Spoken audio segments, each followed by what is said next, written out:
아버지 감사합니다. 하나님께서 우리에게 특별한 은혜를 베푸시고 또 이렇게 70일 특별 새벽기도 마지막 시간으로 우리 박은정 목사님 보내주셔서 귀한 집회를 가집니다. 이 저녁에 하나님의 특별한 은혜가 임하게 하여 주시고 이 모든 시간 통해서 오직 하나님께서 원하시는 대로 우리 가운데 말씀하시며 또 우리가 듣게 하시고 하나님의 말씀에 놀라운 열매를 우리가 볼 수 있도록 주 하나님께서 첫 시간부터 끝까지 인도하여 주시옵소서. 이 저녁에 함께 하시는 주님을 기대하고 감사하며 예수님의 이름으로 기도합니다. 우리 찬송가 210장 같이 찬양하시겠습니다.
기도하시겠습니다.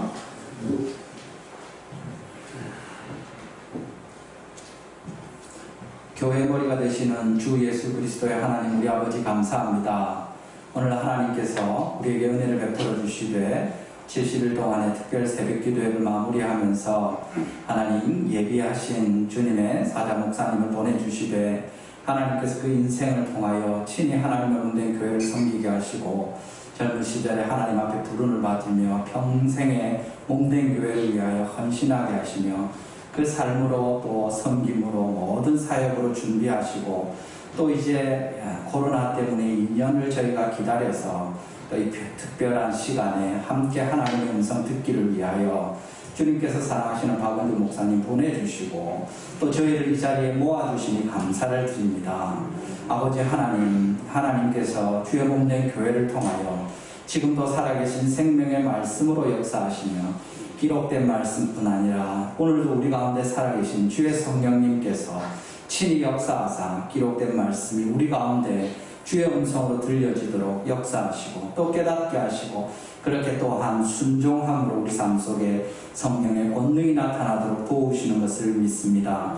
이 밤에 아버지 하나님께서 예비하신 목사님 보내주셨으니 기대하고 기도하며 기다린 사랑하는 모든 성도들에게 은혜를 베풀어 주시되 귀한 목사님을 통하여 예비한 모든 말씀이 하나도 땅에 떨어지지 아니하고 우리의 마음에 잘 뿌려질 수 있도록 도와주시고 아버지 하나님께서 옥토에 뿌려진 씨앗과 같이 결실할 수 있도록 이 저녁에 주님께서 역사하시기를 간절히 구합니다. 아버지 하나님께서 우리로 기도로 준비하게 하시고 그렇게 71년 동안 달성교회를 인도하시며 이제 하나님의 또 새로운 교회당을 건축할 수 있도록 이 모든 일들 가운데 친히 다스리시고 주장하시며 섭리하신 것을 저희가 보고 있습니다. 아버지 하나님께서 또 특별한 기도의 시간을 주셔서 저희가 더욱 하나님을 갈망하며 회개하고 다시 회복되며 새로운 헌신으로 나아가도록 저희를 부르시오니 아버지 하나님 우리 자신을 온전히 드리는 이 시간 되게 하여 주시고 그렇게 주님의 말씀 앞에 우리 자신을 낮추고 하나님의 음성을 들을 수 있도록 친히 다스려 주시옵소서. 사랑하시는 목사님 통해서 선포되는 모든 말씀이 오늘부터 5번 베푸실 그 말씀의 성찬 가운데 하나님께서 친히 감동하시고 주의 성령께서 우리의 마음을 부드럽게 하셔서 돌 같은 마음이 아니라 부드러운 살 같은 마음을 주시고 또 사랑하는 목사님에게 학자의 혀를 주실 뿐 아니라 우리에게도 알아들을 수 있는 학자의 귀를 주셔서 이 밤에 또 아버지 하나님 이어지는 모든 말씀 중에 주님의 음성을 듣게 하시고 우리 각 사람에게 우리 가정에 우리 교회에 베푸시는 하나님의 뜻을 보게 하여 주시옵소서. 아버지 하나님 특별히 고난주간 금요일 저녁에 저희가 모여서 이 집회를 시작합니다. 하나님께서 우리 가운데 살아계신 주 예수 그리스도의 그 모든 은혜들을 기억하게 하시되 십자가에 죽으시고 부활하신 그 주님의 영광스러운 은혜를 기억하면서 이 밤에 주님 우리에게 주시는 이 모든 말씀이 그 생명의 풍성함을 누리는 복된 시간이 되도록 도와주시옵소서. 사랑하시는 목사님 붙들어 주시고 하나님께서 성령을 통하여 친히 말씀하시는 놀라운 이 밤이 되게 하시며 또 이 집회의 기간이 될 수 있도록 다스려 주시옵소서. 하나님께서 이 밤에 우리에게 주시는 말씀과 또 이어서 우리가 주님을 향하여 드릴 모든 기도 가운데 오직 하나님의 기뻐하시는 뜻이 충만하게 나타나도록 하나님 친히 다스려 주시기를 간절히 바라옵고 감사하며 예수님의 이름으로 축복하며 기도합니다. 아멘.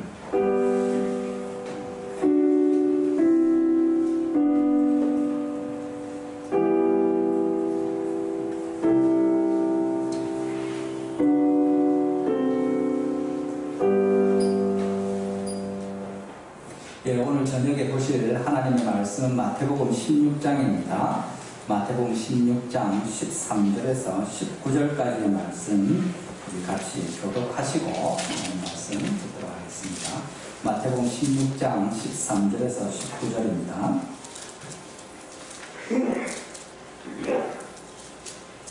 찾으셨으면 제가 먼저 읽겠습니다. 예수께서 빌립보 가이사랴 지방에 이르러 제자들에게 물어 이르시되 사람들이 인자를 누구라 하느냐. 이르되 들으는 세례요한 들으는 엘리야 어떤 이는 에레미야 선지자 중에 하나라 하나이다. 이르시되 너희는 나를 누구라 하느냐. 시몬 베드로가 대답하여 이르되 그는 그리스도시요 살아계신 하나님의 아들이시니이다. 예수께서 대답하여 이르시되 바요나 시몬아 내가 복이 있도다. 이를 내게 알게 한 이는 혈육이 아니요 하늘에 계신 내 아버지시니라. 내가 이만 위에 내 교를 세우리니 동무의 금세가 이기지 못한다. 같이 읽습니다. 내가 천국의 열쇠를 내게 주리니 내가 땅에서 무엇이든지 매면 하늘에서도 매일 것이요 내가 땅에서 무엇이든지 풀면 하늘에서도 풀리리라. 아멘 하시고 아멘. 오늘 이 본문 중심으로 사람의 교회를 세울 것인가 하나님의 교회를 세울 것인가 라는 제목으로 우리 박은정 목사님께서 말씀 전해주시겠습니다. 오늘부터 우리 순서지에 준비된 대로 5번 말씀해 주실 때 내 교회를 세우리니 라는 제목으로 하나님 말씀 전하실 텐데 순서지에도 나와 있지만 우리 박은정 목사님 은혜 샘물교회 담임으로 계시고 이제 은퇴하셔서 지금 우리를 위해서 이번 오늘 내일 주일까지 부활주일까지 같이 이렇게 말씀을 전해주실 것입니다. 서울 영동교회에서 그렇게 오랫동안 사역하시고 또 샘물교회 분립 개척하셔서 그곳에서 또 봉사하시고 마지막에 사역에 이제 은혜샘물교회에서 사역하신 은퇴하셔서 우리 고신교회 아주 모든 사람들이 다 알고 참 귀하게 교회를 위해서 헌신하신 목사님이신데 오늘 특별히 우리가 오래 기다렸던 말씀을 듣게 됩니다. 하나님께서 사모하는 마음에, 간절한 마음에 주님의 은혜를 베풀어 주시고 목사님 통해서 힘 있는, 생명 있는, 능력 있는 하나님이 함께 하신 음성으로 우리 각 사람에게 또 우리 교회에 이 저녁에 말씀해 주시기를 원합니다. 우리 목사님 나오실 때 할렐루야 하시면서 성도 인사로 강행하겠습니다. 같이 인사하시겠습니다. 할렐루야.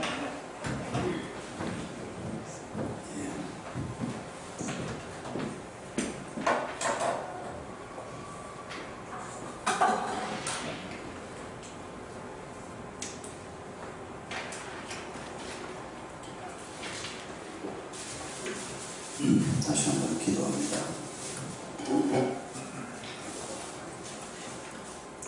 감사하신 주님, 이 밤에 저희들을 하나님의 말씀 앞에 또 예수 그리스도의 십자가와 부활을 바라보며 함께 모이게 하심을 감사합니다. 저희가 고난주간을 기념하며 예수 그리스도의 십자가에 달려 죽으신 그 날을 기념하는 것은 2000년 전에 있었던 그 슬픔을 다시 기억하고자 하는 것이 아니라 예수님의 죽음과 부활을 통해서 우리에게 새로운 생명을 주신, 그리고 이 땅에 하나님의 교회가 세워지고 하나님의 나라가 시작되게 하시는 하나님의 새로운 계획과 하나님의 은혜를 기억하기 위함입니다. 이 시간 저희들이 마태복음의 말씀을 가지고 예수 그리스도의 십자가와 부활을 통해서 이 땅에 세우시는 하나님의 교회에 관한 말씀을 함께 생각할 때 우리 모든 성도들이 주의 성령께서 주시는 음성에 마음을 열 수 있도록 도와주시옵소서. 이 말씀이 내 삶과 어떤 관련이 있는지를 우리가 다시 한번 깨달을 수 있도록 주님 도와주시옵소서. 예수님의 이름으로 기도하옵나이다. 아멘.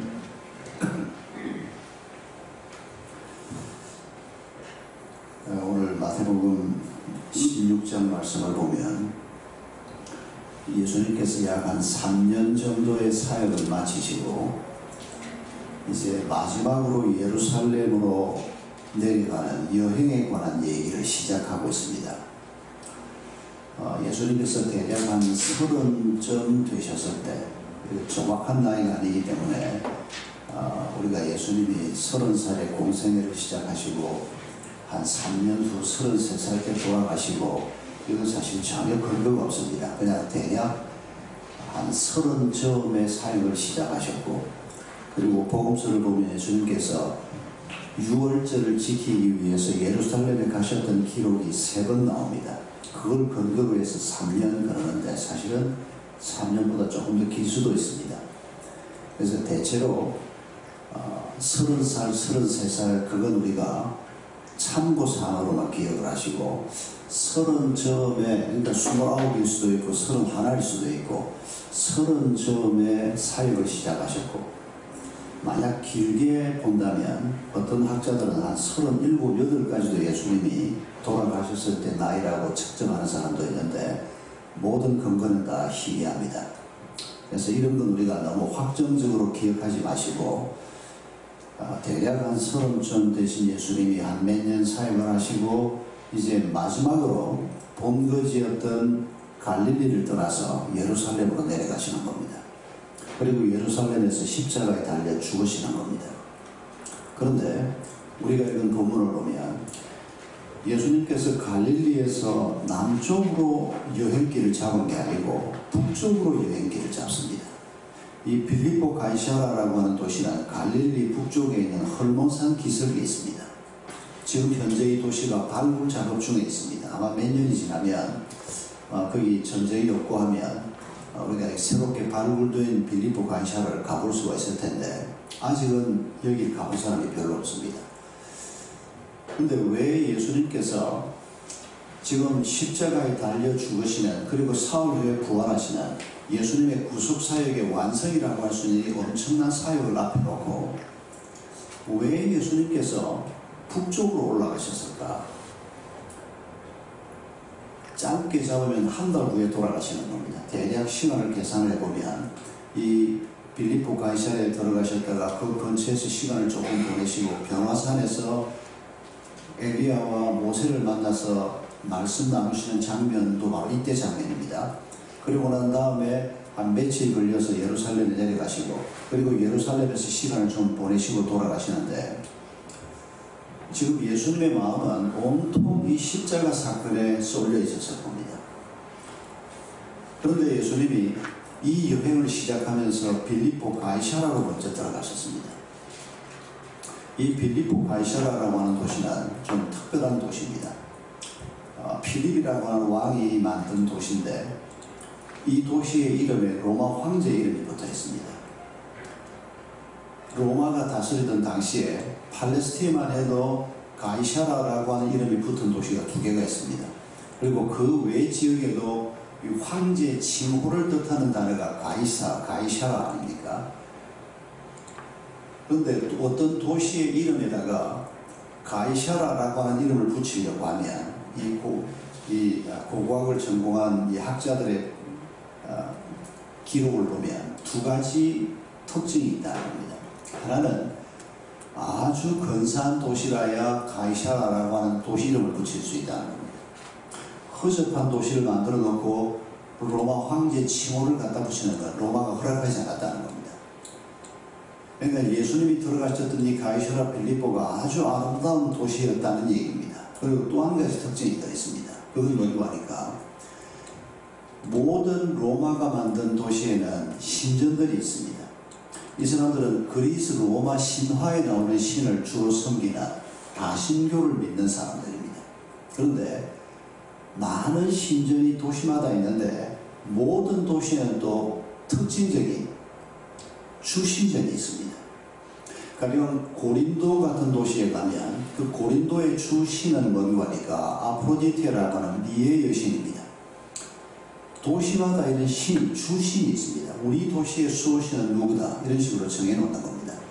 그리고 많은 신전을 짓지만은 자기들이 주신으로 모시는 그 신의 신전은 가장 중앙통에 짓거나 아주 높직한 곳에 짓거나 그리고 반드시 가장 웅장한 신전을 짓습니다. 나머지 신전을 지으면서 아폴로 신전을 지으면서 고린도에다 지으면서 아프로디테보다 더 근사한 신전을 짓겠다 이런 건 허락하지 않는다는 겁니다. 그런데 가이사라라고 하는 이름이 붙은 도시의 주신은 로마 신화에 나오는 그리스 신화에 나오는 신이 아닙니다. 유일하게 살아있는 인간 로마 황제를 신으로 섬기는 그런 신전이 가이사라라고 하는 도시에 있습니다. 그러니까 이 빌립보 가이사라라고 하는 아주 아름다운 도시에 가장 근사하게 중앙인지 아니면 묵직한 언덕인지 모르지만 가장 근사하게 만들어 놓은 가장 웅장한 신전이 로마 황제 이름을 부르는 신전입니다. 거기에 들어가서 사람들이 기도를 하면 하나님 내 아들의 병을 낫게 해주십시오. 우리는 이렇게 기도하지 않습니까? 근데 거기에서는 로마 황제 이름을 바로 부르는 겁니다. 아우구스투스 신이시여 내 아들을 낫게 해주십시오. 이런 식으로. 여러분 예수님이 이 땅에 들어가셔서 인간들 중에서 가장 힘 있는 자, 인간들 중에서 신으로 섬기기에 가장 적합하다고 생각되는 로마의 모든 권력을 가지고 있는 황제가 신으로 숭상되고 있는 이 도시에 들어가신 것을 우리가 기억할 필요가 있습니다. 여러분 오늘까지도 역사가들은 인류 역사 속에 등장한 동서양의 모든 나라들 중에서 가장 강력한 국가가 로마라고 얘기합니다. 로마처럼 강한 나라가 아직까지는 없었다는 겁니다. 당나라도 강하고 몽골 징기스칸이 세운 몽골 제국도 강했고 시대마다 강력한 국가들이 있었습니다만 그 중에 우리 고구려도 들어갑니다. 수백 년의 역사 동안에 강력한 군사력과 행정력을 가지고 있었던 이런 나라들이 거론이 되지만 로마만큼 강력한 군대와 행정력과 포용성을 가지고 오랫동안 많은 땅을 지배했던 그런 국가는 아직은 없다는 겁니다. 지금의 미국이 한 100년이 아니고 한 500년쯤 초강대국으로 계속 남아있으면 어쩌면 로마보다 USA가 더 강하다 이런 역사가 훗날은 쓰여질지 모르지만 아직은 아닙니다. 여러분, 이런 인간들 중에서 제일 강하고 제일 부자고 가장 넓은 땅을 다스리고 있고 그야말로 신격화되어 있는 이런 인간의 이름을 신으로 숭상하는, 그리고 아주 근사한 이런 도시에 들어가서 우리 예수님이 하신 일이 무엇입니까? 예수님은 지금 한 달쯤 후에 십자가에 달려 돌아가십니다. 이제 모든 것을 제자들에게 다 맡겨놓고 하나님의 나라 운동, 하나님의 교회 운동, 믿음 운동을 이제 예수님은 끝내시는 겁니다. 떠나시는 겁니다. 그러면 이런 근사한 도시에 들어가서 예수님이 마지막으로 하실 만한 일이 우리가 생각하기에는 있을 수 있지 않습니까? 이를테면 아직도 미력하기 짝이 없는 이 제자들을 위해서 후원 그룹을 좀 만든다든지, 유력한 사람들을 좀 모아서 예수님의 제자 그룹 중에서 보면 헤롯은 왕입니다. 그 지역의 분봉왕이었습니다. 남쪽은 예루살렘을 중심해서 로마에서 총독이 직접 와서 다스리고 있었고, 인근 나머지 지역들은 로마가 임명한 왕들이 다스리고 있는 지역입니다. 그런데 그 헤롯의 청지기의 아이가 예수님의 여자 제자 중에 이름이 언급되어 있습니다. 복음서에 나오는 내용입니다. 그러니까 예수님의 그 짧은 생애지만 그 사역 기간에도 아주 유력한 분들이 예수님의 제자 그룹에 들어와 있는 걸 볼 수가 있습니다. 이분들이 분명히 중요한 몫을 감당했을 것입니다. 그러니까 우리가 그냥 상상한데, 여러분도 지금 건축을 하고 있지 않습니까? 또 여러분도 뭐 노후를 준비하든지 자녀들 결혼을 준비하든지 할 때 우리가 먼저 생각하는 게 뭡니까? 좀 재정이 좀 잘 준비되면 좋겠다. 좀 후원 그룹이 좀 잘 만들어지면 좋겠다. 당연히 우리가 이런 생각을 할 수 있습니다. 아직도 믿음이 부족하고 깨달음이 부족한 이 제자 그룹들을 위해서 예수님의 예수님을 따르는 제자들 중에서 뛰어난 영적인 실력을 가지고 있고 율법학자들을 중심해서 자문위원회를 좀 튼튼하게 구성을 한다, 이런 것도 생각해 볼 수 있는 일입니다. 그러나 예수님은 그런 일은 전혀 하지 않았습니다. 우리가 주일에 주로 생각하겠습니다만, 결국 예수 그리스도가 부활하시는, 예수 그리스도가 인간이 안고 있는 모든 문제의 총체라고 할 수 있는 죽음을 이기는 이 부활 사건을 경험함으로 제자 그룹들이 어디에서도 얻을 수 없는 강력한 힘을 얻고 지혜를 얻고 강력한 사람들로 거듭나는 모습을 예수님 부활 후에 성경은 기록하고 있고, 바로 우리가 이런 그룹에 초대를 받았다고 성경은 말합니다. 예수님께서 빌립보 가이사라에 들어가셔서 하신 일은 딱 하나입니다. 어떤 다른 일에 예수님이 제자들의 관심을 끌려고 하지도 않고 예수님 자신의 관심도 주지 않았습니다. 딱 하나, 내 교회를 세우겠다, 이 선포를 하고 예루살렘으로 가시는 겁니다. 우리가 에클레시아, 예수님이 쓰신 단어입니다. 신약에서 교회란 단어를 에클레시아로 쓰고 있는데, 여러분, 내 에클레시아를 이 땅에 세우겠다, 이게 예수님의 십자가 사건과 어떤 관계가 있고, 그리고 오늘 우리와는 어떤 관계가 있는 겁니까? 교회 그러면 여러분 머리에 떠오르는 게 뭡니까? 우리는 주로 지역교회를 먼저 생각합니다. 달성교회, 은혜샘물교회. 그렇습니다. 예수님이 내 교회를 세우겠다고 할 때 분명히 지역교회를 포함하고 있는 게 맞습니다. 그러나 성경을 보면 예수님께서 교회를 우리 한 사람 한 사람을 교회라고 얘기합니다. 우리를 성전이라고 말합니다. 성전이란 단어를 교회란 단어와 같은 의미로 생각하셔도 괜찮습니다. 우리가 언제 성전이 됩니까? 성령이 내 속에 들어오심으로 성전이 됩니다. 우리가 언제 우리 한 사람 한 사람의 하나님의 교회로 세워질 수 있습니까? 그 얘기를 우리가 오늘 밤에 좀 해볼 겁니다. 성경은 우리 한 사람 한 사람을 하나님의 교회라고 말하고, 우리 부부가 만든 가정을 하나님의 교회라고 말하고, 달성교회, 지역교회를 교회라고 말하고, 그리고 예수님 재림 때까지 아담 하와 때부터 모든 사람들이 구원받아 예수의 한 몸으로 들어온다고 얘기합니다. 예수님의 몸을 이룬다고 얘기합니다. 이 하나의 교회를 두고 우리가 보편교회, 불가시적 교회라고 부릅니다. 성경이 교회란 단어를 쓸 때 이렇게 여러 가지 의미로 쓰는 걸 여러분 잊지 마십시오. 내가 교회라는 걸 기억해야 교회인 또 다른 사람을 만나서 가정을 이룰 때 그게 하나님의 교회가 되나? 내일 새벽 시간에 이 문제를 좀 집중적으로 다룰 겁니다. 여러분, 결혼이라고 하는 것은 뭐 세상 살기에 좀 편안하도록 남자 하나 여자 하나가 만나서 외롭지 않게 살도록 하나님이 제정한 그런 제도 정도가 아닙니다. 하나님의 교회로 세우는 사건입니다.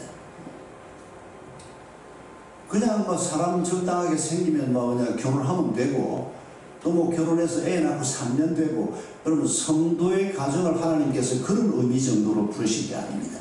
내일 새벽 이 시간 이 말씀을 우리가 따로 좀 나눌 겁니다.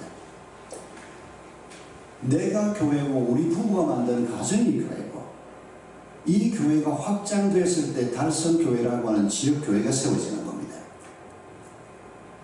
여러분, 이 교회에 우리가 좀 집중해서, 주님께서 내 교회를 세우겠다라고 선포하실 때 그 전에 주님이 이런 질문을 먼저 하시지 않습니까? 사람들이 나를 누구라고 하냐? 뭐 예수님을 선지자라고 말하기도 하고 누구라고 말하기도 하고 제자들이 막 이런저런 답을 내놓습니다. 그래서 주님이 다시 묻습니다. 너희는 나를 누구라고 하느냐? 여러분, 이 너희 속에 우리가 포함되어 있습니다. 여러분은 지금 이 순간 여러분 자신에게 질문해 보십시오. 예수 그리스도를 누구라고 말합니까? 여러분의 친구들에게, 우리 이웃 사람에게 예수는 이런 분이다 라고 여러분은 뭐라고 설명하시느냐 그 말입니다. 우리의 그 설명이 뭔가를 보면 내가 하나님의 교회로 세워져 가고 있는지 아닌지를 알 수 있다는 겁니다. 여러분, 성령이 우리 가운데 들어오실 때 우리가 성전이 된다고 성경이 우리에게 말합니다. 성령이 우리 가운데 들어오신다는 말이 뭡니까? 예수님이 떠나시면서 하신 말씀이 내가 가면 다른 보혜사가 너에게 올 것이다. 성령이 오실 것이다 라고 말했습니다. 예수님이 떠나시고 오순절날 성령이 강림하셨습니다. 여러분, 이 성령이 오신 사건을 성령님이 그 전에는 이 땅에 계시지 않다가 예수님이 떠나신 후에야 그 성령님이 오셨다, 이런 식으로 공간 개념으로 이해를 하거나 혹은 시간 개념으로 이해하는 것은 옳은 이해가 아닙니다. 성령은 하나님의 창조 때부터 하나님과 함께 하셨습니다. 창세기 1장에서부터 등장을 합니다. 성령은 전에는 저쪽에 계시다가 오늘 이쪽으로 오시고 이런 분이 아닙니다. 성령은 하나님이십니다. 모든 곳에 계시는 분입니다. 그런데도 예수님이 떠나시고 그분이 제자들 가운데 다시 오셨다라고 설명하는 것은 이건 공간 개념으로 말씀하는 게 아니라는 겁니다. 새로운 역사의 선언을 얘기하는 겁니다. 예수님이 오셔서 하신 일이 우리에게 복음을 주신 것입니다. 십자가와 부활이 복음의 핵심입니다. 그 십자가와 부활을 통해서 하나님의 교회를 세우시고 하나님의 백성을 만드시고 하나님의 나라가 이 땅에 시작되게 하셨습니다. 그런데 성령은 오셔서 하시는 일이 뭡니까? 예수님이 하신 그 일을 우리에게 깨닫게 하시고 그 일을 우리가 잘 믿도록 우리를 붙들어 주시는 분이 성령님이십니다. 성령이 오셔서 내 속에 임하실 때 내가 성전이 된다라고 하는 이 표현은 오늘 우리가 예수님께서 내 교회를 세우겠다라고 하는 이 표현을 가지고 다시 한번 정리를 해보면, 너희는 나를 누구라고 하느냐? 베드로가 제자들을 대표해서 답했습니다. 베드로 한 사람의 답이 아닙니다. 제자 그룹을 대표해서 주는 그리스도시요 하나님의 아들입니다. 그리스도라고 하는 말이 핵심입니다. 예수님이 이 답을 듣고 대단히 기뻐하셨습니다. 내가 이 반석 위에 내 교회를 세우겠다고 선포하셨습니다. 이 신앙 고백 위에 내 교회를 세우겠다. 그리스도 메시아라는 말입니다. 구약 백성들은 이 그리스도 말을 다 알고 있습니다. 모세와 같은 선지자를 내가 너희에게 보내겠다. 예수님 오시기 1500년 전부터 하나님께서 모세 때도 말씀하시고 그 이전에도 말씀하시고 그 이후에도 말씀하시고 계속해서 내가 모세와 같은 선지자, 내가 내 종을 보내겠다. 기름 부음 받은 종을 너희 가운데 보내겠다. 이 예언의 말씀이 수천 년 동안 꾸준히 이어져 왔습니다. 그런데 예수님 당시에 이스라엘 사람들은 참 형편없는 상황 가운데 있었습니다. 오늘 우리가 처한 상황도 이제 코로나가 이제 거의 끝나가고 다음 주부터는 마스크 쓰는 거 말고는 이제 다 푼다 그러는데, 저도 막차를 타서 2주 전에 코로나를 한 며칠 알았는데 비교적 가볍게 알았다고 하는데도 아직 조금씩 기침이 나옵니다. 한 사흘 동안 아주 기분 더럽더라고요. 그냥 입맛도 없고 목은 아프고 기침은 나오고 한 사흘 지나니까 이제 그 증상이 좀 가시고, 일주일 지난 다음에 PCR 검사할 필요도 없고 일주일 지나면 그냥 혼자서 그냥 자가격리 해제하면 된다고. 그래서 자가격리 해제한 지가 이제 한 8, 9일 됐습니다만은, 이 2년 동안 참 고생들 많이 하셨지 않습니까? 이 전염병, 이 사실 코로나 전염병은 지난 역사에 있었던 한 3번 정도의 큰 전염병에 비하면 아주 가벼운 전염병입니다. 여러분, 1세기, 2세기에 있었던 전염병이나 중세에 있었던 전염병이나 19세기에 있었던 스페인 독감 같은 이런 질병들은 한번 발병할 때마다 1억이 죽었습니다. 유럽 인구의 3분의 1이 죽었습니다. 어마어마한 질병들이 그야말로 온 세계를 공포에 몰아넣는 이런 정도의 전염병이었는데, 코로나는 거기에 비하면 그래도 좀 덜한 편입니다. 지금도 많은 사람이 고통을 받고 있습니다만, 사실 대한민국은 이 코로나 상황 속에서 그래도 안전한 국가 아닙니까? 그렇지 못한 나라들을 보면 정말 보기가 딱할 정도고, 이런 상황이 전쟁까지 벌어진 나라 같습니다. 사는 형편이 참 오늘도 어려운 건 사실인데, 그러나 여러분, 2000년 전에 이스라엘 백성들의 입장은 오늘 우리와 비교가 되지 않는 엄청난 가혹한 현실 속에 있었습니다. 나라가 없어진 지가 수백 년이 지났습니다. 그 사이에 나라를 세우지 못했습니다. 예수님이 오시기 한 560년 전에 나라가 완전히 멸망을 했는데, 북왕국 이스라엘은 예수님 오시기 한 700여 년 전에 망했고, 그리고 한 150년 지난 다음에 남왕국 유다가 망하고 500년 이상의 시간이 지난 후에 예수 그리스도가 오셨는데, 그 사이에 나라가 없습니다. 계속 식민 통치를 받고, 잠깐 하스본 왕조니 뭐니 해서 잠깐 무엇가 만들어지긴 했는데, 그건 전혀 국민들을 보호하지도 못하고 국가다운 국가가 되지도 못했습니다. 거의 나라가 없는, 그러니 그야말로 이스라엘 백성들은 통치자들의 착취의 대상일 뿐이었습니다. 우리가 일본에 한 36년 지배당하면서 엄청난 착취를 당했는데, 여러분, 그런 착취가 한 500년쯤 계속된다고 생각해 보십시오.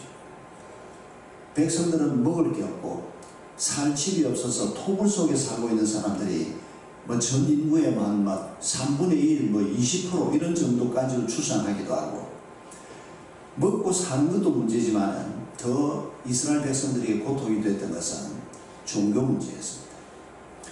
여전히 성전이 있고 성전에서 제사를 드리지만은, 그런데 그 성전의 리더들은 로마하고 결탁한 사람들이었습니다.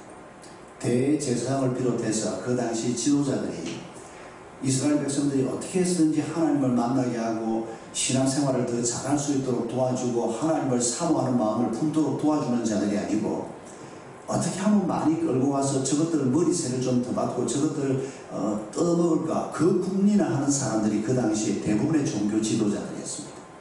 지도자들의 영성은 형편없었습니다. 기도는 하는 것 같은데 전혀 내용은 없고 텅 빈 기도만 하고 있고 허세만 부리고, 이런 속에서 백성들은 경제적으로도 착취당하고 정치적으로도 속국이 돼서 엉망진창이 되어 있고 신앙적으로도 제대로 위로받을 데가 없는 이런 기가 막힌 상황에서 이스라엘 백성들은 하나님이 보내신다고 하는 다윗의 후손 그분이 오셔야 이 문제가 해결되지 않겠는가, 이런 소망을 가지고 있었던 것입니다. 그런데 예수님이 오셨는데 왜 예수님이 이스라엘 백성들에게 환영을 받지 못합니까? 대부분의 이스라엘 백성들은 그 당시 랍비들이 뭐라고 가르치는 거니까 메시아가 오시면 다윗의 후손인 그분이 오셔서 다윗보다 더 튼튼하고 강한 나라를 세우고, 이런 식으로 메시아 왕국에 대해서 그 당시 랍비들의 가르침이 세속적인 왕국, 군사적인 왕국, 먹고 사는 문제가 해결되는 문제, 이런 것과 직결해서 메시아 왕국을 기다리고 있었습니다. 그런데 예수님이 오셔서 예수님이 우리가 먹고 사는 일에 분명히 관심을 가지고 있습니다. 배고픈 사람을 그냥 지나치지 못하고 기적을 일으켜서 그들을 먹이기도 하고 치료도 하셨지만, 예수님이 궁극적으로 관심을 가지고 있는 것은 단순히 먹고 사는 문제를 해결하는 것이 아니고 우리가 하나님과의 관계를 회복하는 것이 문제라는 겁니다. 하나님 없다 하고 인간 스스로 하나님처럼 생각하고 사는 이 죄에서부터 벗어나서 하나님과 제대로 된 관계를 맺고 사는, 그러면서 나머지 문제들이 해결되는 이런 하나님 나라를 꿈꾸면서 예수님이 십자가의 길을 걸어가셨던 것입니다. 대부분의 사람들은 이 예수를 이해할 수가 없었습니다. 제자들마저도 예수님의 부활을 목격한 후에야 그 모든 것을 받아들였습니다. 우리가 그 시대에 살았어도 비슷할 겁니다. 그럼 이런 영향이 오늘 우리에게도 그대로 있지 않습니까? 우리가 신앙생활을 하고 예수를 믿으면서 하나님을 의지하면서 하나님께서 나를 위해서 해주실 일이 뭔가를 생각할 때 우리도 어쩔 수 없이 먹고 사는 문제를 먼저 생각하고, 우리의 안전을 먼저 생각하고, 경제 문제를 먼저 생각하고, 우리의 노후를 먼저 생각하고, 우리의 자녀들이 자자손손 제대로 살기를 먼저 생각하는, 이게 우리 인간들이 가지고 있는 인지상정입니다. 그러나 여러분, 여기에서 그치면 안 됩니다. 하나님께서 단순히 우리를 먹고 사는 문제를 해결하게 하기 위해서 예수를 보내신 그런 정도가 아니고 우리를 하나님의 교회로 세우시겠다는 겁니다. 메시아가 왜 와야 합니까? 여러분, 메시아가 오는 것보다 이병철 씨보다 훨씬 똑똑하고 경제적으로 더 능력 있는 사람들이 대한민국에 10명, 20명 막 나와서 대한민국 경제를 뽑히고 전 세계 10등이 아니라 한 1등쯤 되는 나라를 한 100년 안에 만들 수 있는 게 더 희망적이라고 하는 생각은 하지 않습니까? 많은 세상 사람들은 그렇게 생각하고 있습니다. 그러나 여러분, 예수님께서는 오늘도 우리에게 2000년 전과 마찬가지로 먹고 사는 문제만 매달리는 그런 어리석은 자가 되지 말라는 것입니다. 우리 삶의 문제를 우리가 생각하는 관점 정도를 해결하실 분으로 예수가 오시는 게 아니라는 겁니다. 내가 가지고 있는 생각을 내려놓고 내가 내 인생에 대해서 기대하는 생각, 내 자녀에 대해서, 우리 교회에 대해서 가지고 있는 이런 생각 정도를 전부로 생각하지 말고 하나님이 우리를 어떻게 만드실 것인가, 하나님께서 내 자녀들을, 다음 세대를 어떻게 만드실 것인가, 하나님께서 우리 교회를 어떻게 만들어 가시려고 하는가, 이걸 우리가 바르게 볼 줄 아는 사람, 이런 사람이 되기를 원하시는데 그 표현이 바로 교회라고 하는 표현에 담겨져 있다는 겁니다. 이 반석 위에 내 교회를 세우겠다. 이게 바로 신앙 고백이라고 말씀드렸습니다. 예수가 메시아이십니다. 예수가 메시아로 우리에게 필요한 이유가 무엇입니까? 먹는 문제를 해결하는 거라고 하면 예수님이 그냥 오병이어 기적을 계속 행하시면 되지 않습니까? 그런 분을 또 보내면 되지 않습니까? 그런데 단 한 번 오셔서 단 한 번에 십자가의 제사를 드리시고 우리를 구원의 길로 이끌어 가시는 메시아이신 그분이 우리에게 왜 필요합니까? 여러분, 우리가 이 사건을 제대로 이해하기 위해서는 아담 하와의 범죄 사건을 우리가 바르게 이해하는 것이 필요합니다. 여러분, 인간이 완벽한 환경에 살았습니다. 그런데 거기에서 쫓겨났습니다. 에덴 동산에 살다가 선악과를 따먹은 죄를 짓고 쫓겨납니다. 여러분, 이게 인류 역사의 시작입니다. 여러분, 그때 아담 하와가 범한 죄가 뭡니까?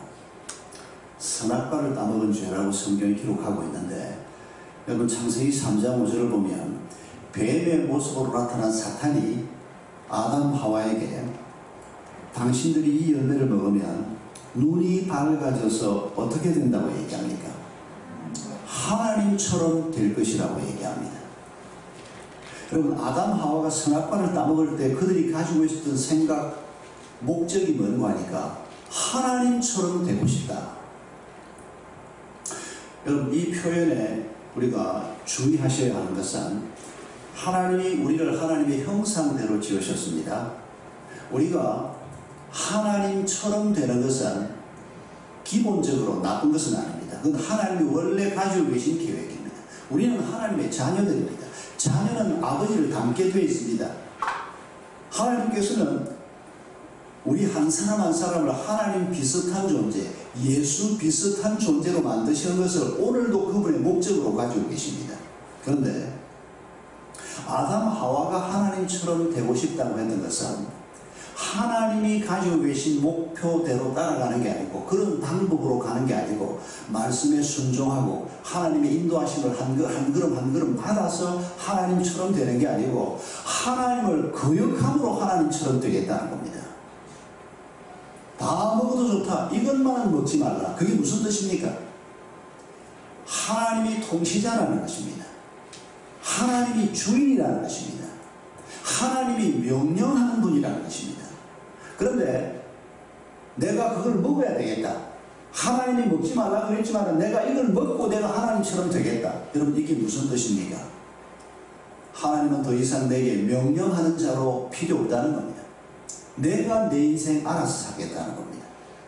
왜 하나님이 먹으라 먹지 말라 간섭하냐? 내가 먹고 싶으면 먹고 내가 먹기 싫으면 안 먹고.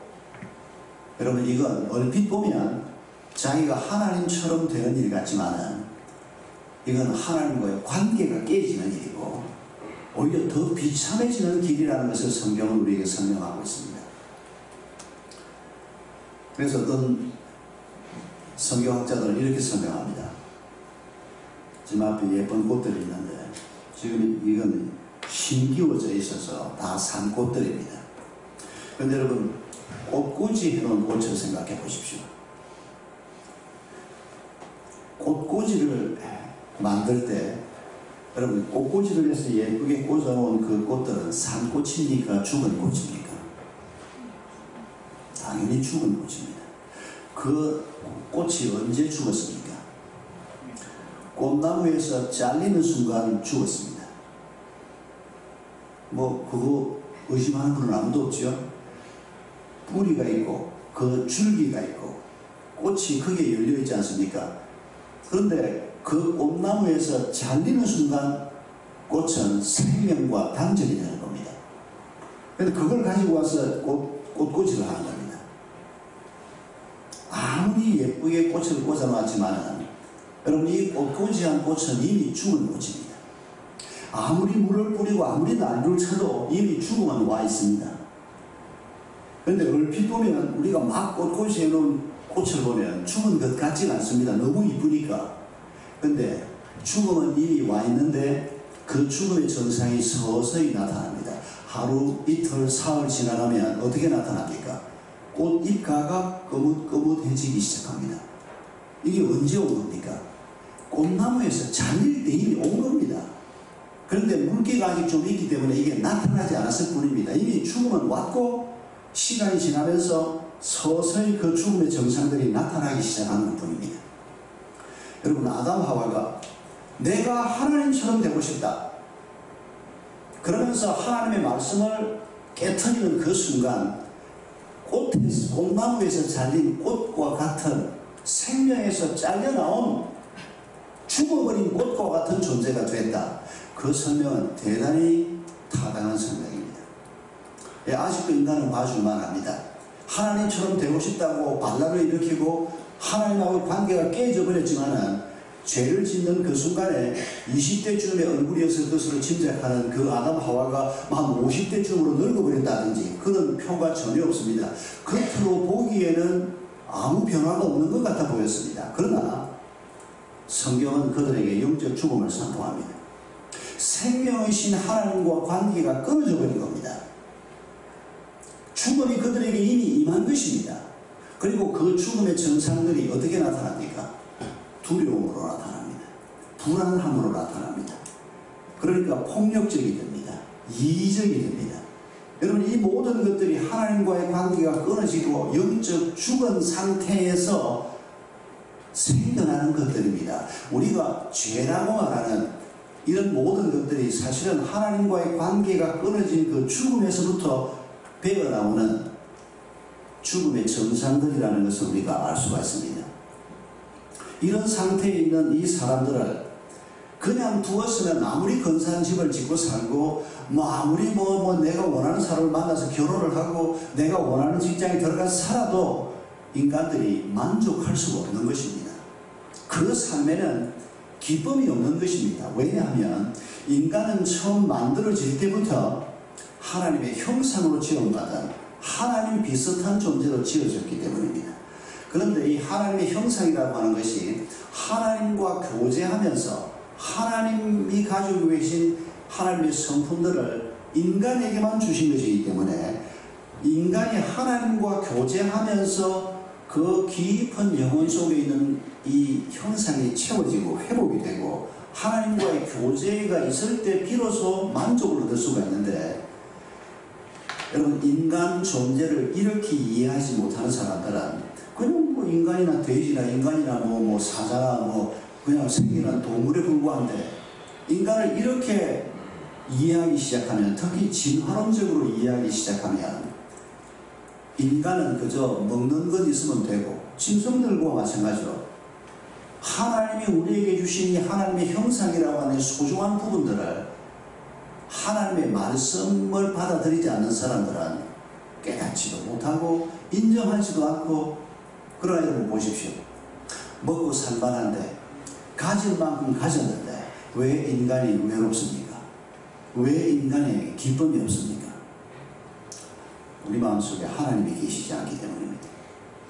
러시아의 작가 솔제니친이 아주 극적인 방법으로 자기를 부르시는 하나님의 음성을 갖고 예수를 믿었습니다. 그 얘기를 길어서 하진 않겠습니다.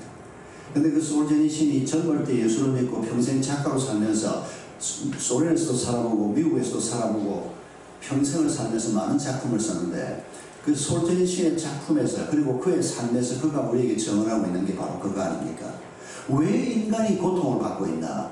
왜 미국에 살고 있는 사람들은 소련하고 비교가 되지 않는 부유함 속에 살고 있고 많은 자유를 누리고 사는데, 소련 살아봐도 거기에도 사람들이 행복하지도 못하고, 그런데 이 사람이 미국 교회 도움을 받아서 엄청난 몸값을 지불하고 이 사람이 서방으로 풀려나왔습니다.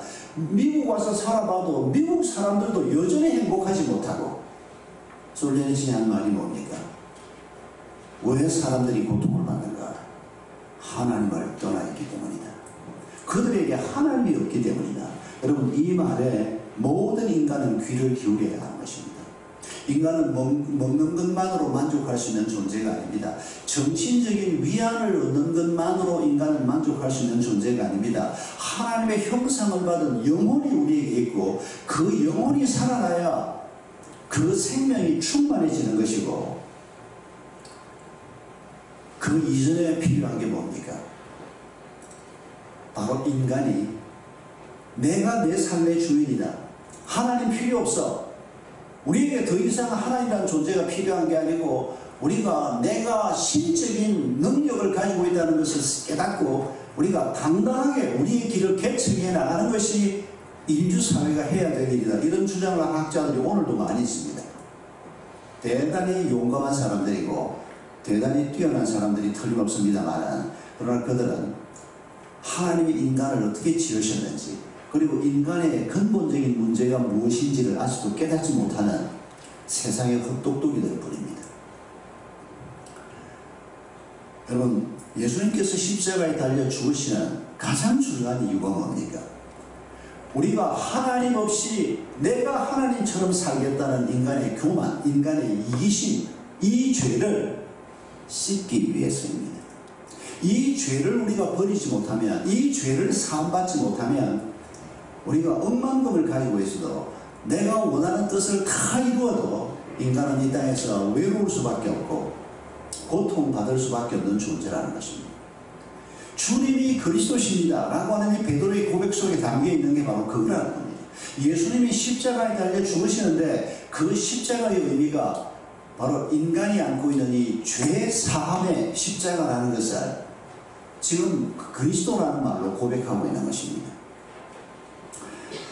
여러분, 레위기에 속죄제라고 하는 제사 설명이 나오지 않습니까? 내가 죄를 지었습니다. 그럼 이스라엘 백성들이 내가 죄를 지었을 때 그 죄값으로 내가 죽든지 눈을 하나 빼든지 그 죄값을 내가 치러야 합니다. 그런데 하나님께서 그 죄값을 치르게 하지 않기 위해서, 왜냐하면 우리가 실수할 때마다 그 죄값을 다 치르면 내가 뭘 잘못해서 눈 빼고 뭘 잘못해서 손 자르고 이러면 아마 한 달도 안 돼서 다 죽여야 될 겁니다. 그래서 하나님이 베푸신 은혜가 무엇입니까? 속죄제를 드리는 겁니다. 죄는 내가 범했습니다. 그런데 나를 대신해서 죄값을 치러줄 어린 양을 들고 성전을 찾아가는 겁니다. 그러면 성전 마당에 제단이 있습니다. 그 제단 위에 이 제물을 갖다 올려놓습니다. 여러분, 이 제물은 흠없는 제물이어야 합니다. 피부가 벗겨지거나 병들거나 잘 못 먹어서 아주 먹문에 뭐가 끼거나 이런 제물을 가지고 오면 안 됩니다. 아주 깨끗하고 잘 키워진 이런 제물을 들고 옵니다. 그러면 제사장이 이 사람을 맞습니다. 내가 속죄제를 드리러 왔습니다. 그러면 순서가 어떻게 됩니까? 제일 먼저 하는 것은 레위기서를 보면 그 죄물의 머리 위에 내가 손을 얹습니다. 속죄제를 드리는 내가 손을 얹습니다. 이게 무슨 뜻입니까? 하나님, 나를 죽이지 않기 위해서, 내 팔을 자르지 않기 위해서 이 제물을 받으시는 하나님, 내 죄를 대신 짊어지고 이 제물을 주님 앞에 올려드리오니 이 제물을 받으시고 내 죄를 용서해 주십시오. 바로 그런 기도입니다. 내 죄가 양에게로 전가되는, 옮겨지는 기도입니다. 그리고 난 다음에 이 제물을 죽여야 됩니다. 죽여야 제물이 되는 겁니다. 이 제물을 누가 죽여야 할까요? 제사장이 죽일까요? 레위인이 죽일까요? 일하는 하인이 죽일까요? 아니면 제물을 들고 간 내가 죽여야 합니까? 내가 죽여야 합니다. 여러분, 구약의 제사예법 중에 특히 속죄제 예법을 보면 참 끔찍한 예법입니다. 내 손을 잘라야 하는 겁니다. 아니면 내 눈을 빼야 하든지, 내가 잘못했으니까. 여러분, 율법이 분명히 죄의 값이 뭐라고 말씀하지 않습니까? 그런데 하나님께서 나를 죽이지 않기 위해서, 내 손을 자르지 않기 위해서 그 제물을 대신 받으시는데, 여러분, 그 제물을 들고 간 내가 그 양을 찔러 죽이는, 여러분, 그 순간에 우리가 느끼는 게 뭡니까? 제사를 드리는 사람이 느끼는 게 뭡니까? 하나님, 내가 죽어야 하는데 내 대신에 이 양이 대신 죽습니다. 하나님, 이 피를 받으시고 이 죽음을 받으시고 내 죄를 사해 주시니 감사합니다. 내가 다시는 죄를 범하지 말게 은혜 베풀어 주옵소서. 여러분, 이게 속죄제의 시작입니다. 그리고 그 죽으면 틀을 벗기고 그걸 완전히 불에 태워서 하나님 앞에 속죄제를 올려드리는 겁니다. 이런 제사를 모세 때부터 계산해도 1500년 동안 예수님 당시까지 이스라엘 백성들이 계속 드려왔습니다.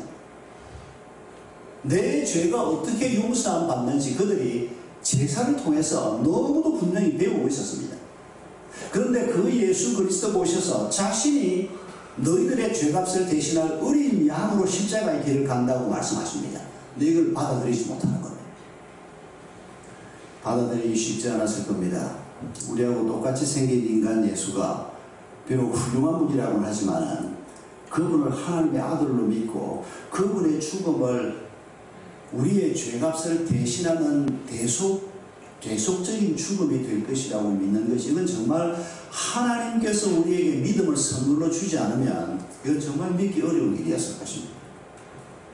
여러분은 언제 이걸 믿을 수가 있었습니까?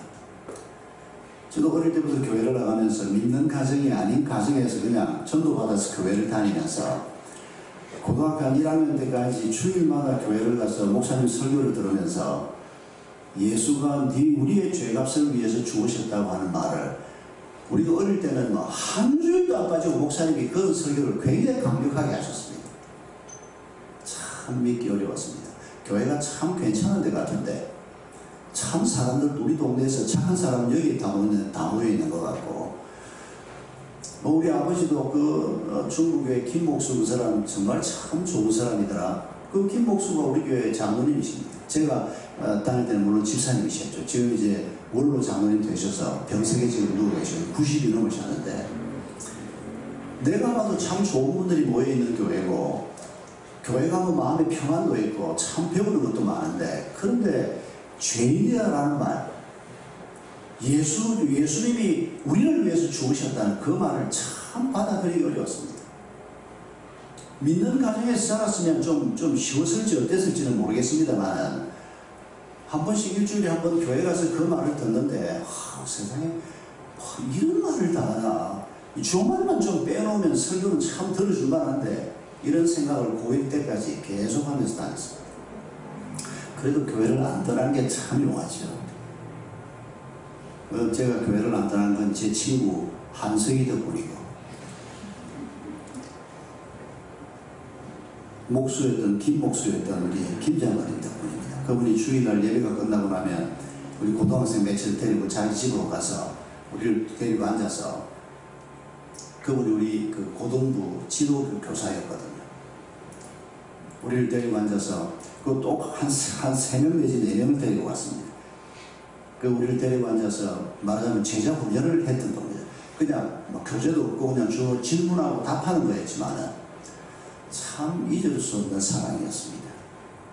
이번 가을에 제가 제 모교회도 금년에 70주년입니다. 우리 그 장로님이 20대 때 그 교회에 출석을 해서 지금 90이 넘으셔서 지금 누워 계시는데, 그 모교회 제가 50주년 때 제가 부흥회를 갔는데, 이번 가을에 70주년 부흥회 가면 아마 우리 김호웅 장로님이 그때까지는 버티실 거라 생각하고, 혹 위독하다는 소식을 여러분 제가 그 전에라도 한번 가야 되는데, 그분들을 보면서 내 속에 믿음이 생기기 전에 먼저, 저분들이 믿는 걸 보면, 저분들이 저렇게 고백하는 걸 보면 분명히 이 공동체에 뭐가 있긴 있는 모양이다. 이런 정도의 생각 때문에 교회를 떠나지 못했습니다. 제가 맹세코 얘기하지만 우리 교회 예쁜 여학생 때문에 제가 교회를 열심히 나가거나 절대 그러지 않았습니다. 여러분, 어쩌다가 예수가 당신을 위해서 죽었다는 그 말을 믿게 됐습니다. 혹시 아직도 그게 믿어지지 않아서 고심하는 분은 안 계십니까? 들어 계실 겁니다. 여러분, 하나님께서 우리에게 분명하게 말씀하십니다. 예수님이 십자가에 달려서 여러 가지 말씀을 하시고 떠나셨습니다만, 그 중에서 다 이루었다, 테텔레스타이라고 하는 말입니다. 그게 의역을 해서 다 이루었다지, 그대로 직역을 하면 내가 값을 다 치루었다, 그런 뜻입니다. 그게 무슨 설교 용어거나 학자들의 언어가 아니고 사람들이 일상생활 속에서 쓰는 언어입니다. 내가 빚을 100만원 빌려 쓰다가 이자만 주다가 원금을 들고 가서 빚쟁이한테 100만원을 돌려주면 그 빚쟁이가 하는 말이 테텔레스타이, 그리고는 차용증서를 찢어 없애거나 불태우는 겁니다. 내가 값을 다 치른 겁니다. 빚을 다 치른 겁니다. 일상생활 속에서 그렇게 쓰던 언어를 예수님께서 십자가 위에서 외치고 돌아가셨습니다. 여러분, 그게 무슨 뜻인 것 같습니까? 예수님 자신이 치러야 될 셈이 있어서 그걸 치르는 겁니까? 예수님은 그런 분이 아니셨습니다. 예수님께서 십자가 위에서 그렇게 비참한 모습으로 돌아가시는, 여러분, 그 참혹한 모습은, 여러분, 그게 죄의 모습이라는 것을 잊지 마십시오. 여러분, 가시면 유관을 쓰시고 얼굴이 피범벅이 되시고 채찍을 맞아서 몸이 찢어지시고 손목 반목에 못이 박히시고 심장을 옆구리를 찔러서 결국 숨지게 하는, 여러분, 그 십자가에 달려있는 그 예수 그리스도의 모습을 보고 버트란드 러셀 같은 사람은 자기가 성경을 읽으면서 아버지라고 하는 신이 자기 아들 예수를 이렇게 처참하게 죽였다고 설명하는 이런 잔인한 하나님을 나는 못 믿겠다. 노벨 문학상까지 받은 70년대 최고의 지성인이라고 불리웠던 분이지만, 그분은 그 성경 말씀을 읽으면서 잔혹한 하나님, 이런 하나님을 나는 못 믿겠다. 그래서 그가 70년대 썼던 나는 왜 그리스도인이 아닌가라고 하는 책이 유명한 책입니다. 저희들이 대학생 때 그 책을 읽고 막 몸이 막 떨릴 정도로 도전이 되나? 정말 이 사람 말한 게 사실이란 말인가? 이런 도전을 받았던 적도 있습니다. 그런데 러셀이 보지 못한 게 뭡니까?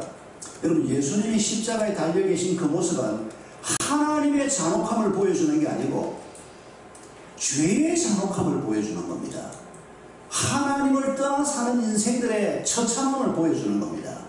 인간이 뭐 그럴듯하게 교양이 있는 척하고 근사한 집에 살고 있고 뭐라 떠들어대지만은 그 속에 하나님이 계시지 않고 자기 자신을 신으로 생각하고 자기 자신이 자기 삶의 주인인 것처럼 생각하고 사는 이런 죄의 자리에 있을 때 여러분, 그 삶은 십자가에서 죽으시는 예수 그리스도의 모습처럼 비참할 수밖에 없는, 외로울 수밖에 없는, 그걸 우리에게 설명하는 것입니다. 여러분, 우리가 하나님의 교회로 세워진다는 말은 바로 아담 하와가 안고 있던 이 죄에서 벗어나는 첫 번째 작업인 것입니다. 내 죄를 대신해서 십자가에 죽으시는 그 예수 그리스도의 은혜를 내가 받아들이고, 예 하나님, 내가 죄인입니다. 내가 내 인생의 주인이라고 생각했던 것이 잘못이요, 내 인생은 하나님이 지으셨고 하나님이 인도하시고 영원까지도 하나님이 내 삶을 인도해 가실 텐데 이걸 내 것이라고 주장을 하고, 내 자신의 삶을 내 것이라고 주장을 하고, 이 달성교회를 내 것이라고 주장을 하고, 이런 우리의 잘못된 소유욕, 이런 것들에 대한 죄를 내려놓는 성령께서 우리에게 이런 깨달음을 주시는 것입니다. 성령께서 목사님의 설교를 통해서든지 아니면 큐티를 통해서든지 내가 말씀을 읽을 때 깨닫든지 성령께서 깨닫게 하시는 것입니다. 여러분, 이런 깨달음이 우리에게 있을 때, 그리고 그 깨달음 앞에 내가 아멘, 주님 나는 죄인입니다, 하나님 없이 사는 인생은 죽을 수밖에 없는, 비참할 수밖에 없는, 그게 바로 인간들이 걸어가고 있는 길인 것을 내가 인정합니다. 우리가 이런 고백을 할 때 성령께서 우리 속에 와서 내주하시게 되는 겁니다. 성령이 우리와 함께 거하시게 되는 것입니다. 우리가 성전이 되는 것입니다. 우리가 하나님의 교회가 되는 것입니다. 여러분, 하나님은 이렇게 하나님 나라 운동을 이 땅에서 시작하는 것입니다. 그리고 우리를 어디로까지 인도해 가십니까?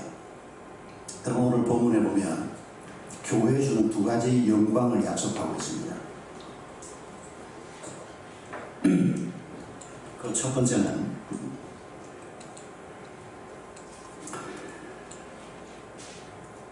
18절 맨 끝에 음부의 권세가 이기지 못한다. 죽음이 우리를 이기지 못한다 라고 말씀합니다. 우리가 앞으로 얼마나 착하게 살면 죽음이 우리를 이기지 못할까요? 그게 희망이 없습니다. 우리는 착하게 살 가능성이 별로 없기 때문입니다.